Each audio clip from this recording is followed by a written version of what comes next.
यहोशू 10 अध्याय शायद अब तक के सबसे आश्चर्यजनक चमत्कार के बारे में बताया है। जिस दिन सूर्य और चांद स्थिर हो गया था, जिस दिन यहोवा ने एमोरियों को इस्राएलियों के वश में कर दिया था, उस दिन यहोशू ने इस्राएल के सामने यहोवा से कहा, हे सूर्य गिबोन के ऊपर स्थिर रहा, और हे चंद्रमा अयलोन की तराई के ऊपर। फिर सूर्य और चांद रुक गया जब तक इस्राएल अपने दुश्मनों से बदला नहीं लेता।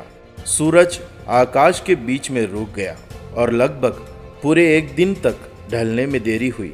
ऐसा दिन पहले या उसके बाद कभी नहीं हुआ जब प्रभु ने एक इंसान की बात सुनी। निश्चय यहोवा इस्राएल के लिए लड़ रहा था। परमेश्वर ने चमत्कारिक रूप से 24 घंटे का प्रकाश प्रदान किया ताकि इस्राएल को उनके शत्रु एमोरियों को नष्ट करने में किसी भी तरह का परेशानी ना हो।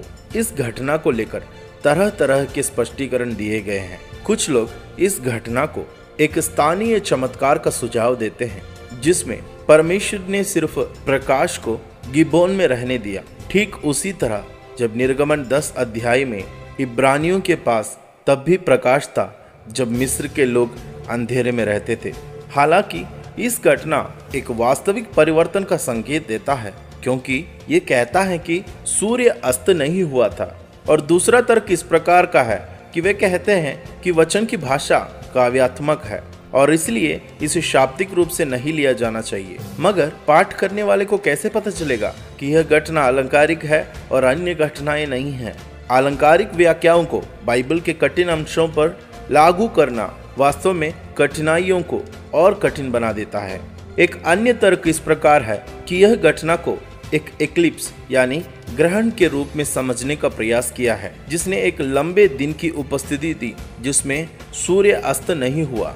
वैकल्पिक रूप से वातावरण में ग्रहण और अपरिवर्तित प्रकाश के कुछ संयोजन से दिन सामान्य से अधिक लंबा दिखाई दे सकता था। परमेश्वर ने इस घटना को एक चमत्कारिक रूप से यहोशू की प्रार्थना के परिणाम स्वरूप दिखाया था। मगर इस तर्क की मुख्य कमजोरी यह है कि ग्रहण आमतौर पर घंटों के बजाय मिनटों तक बस रहते हैं। लेकिन सबसे अच्छी व्याख्या यहोशू 10 अध्याय का उस अध्याय को अंकित मूल्य पर लेना है। परमेश्वर ने एक अद्भुत चमत्कार किया जिससे सूर्य ने अपने अस्त होने में देरी की। परमेश्वर ने पृथ्वी का गति को रोक दिया। परमेश्वर ने जो पृथ्वी और दुनिया की रचना की, उसने इन प्राकृतिक नियमों की स्थापना भी की। वह कैसे भी पृथ्वी पर कार्य करने के लिए वो सक्षम है। दिलचस्प बात यह है कि इस्राएल के दुश्मन लोग सूर्य और चंद्रमा की उपासना करते थे।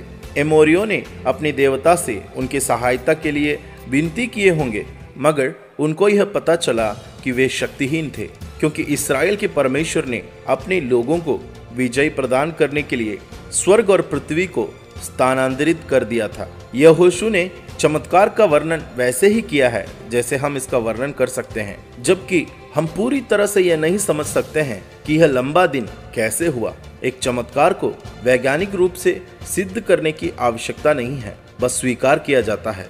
यहोशू ने प्रार्थना की और परमेश्वर ने अलौकिक रूप से यहोशू की सेना को युद्ध जीतने के लिए आवश्यक प्रकाश प्रदान किया। कुछ शोधकर्ताओं का यह दावा है कि बाइबल की यह घटना 30 अक्टूबर 1207 ईसा पूर्व में हुई एक ग्रहण के दौरान हुआ था, और वो भी लगभग आज से 3224 साल पुरानी घटना है करके उनकी दावा है।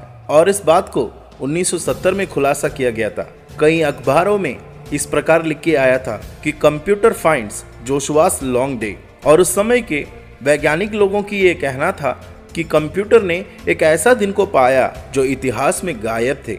और अंत में किसी ने यह सुझाव दिया था कि यह लापता दिन उस समय का प्रतिनिधित्व करता है जब यहोशू ने सूर्य को स्थिर कर दिया था।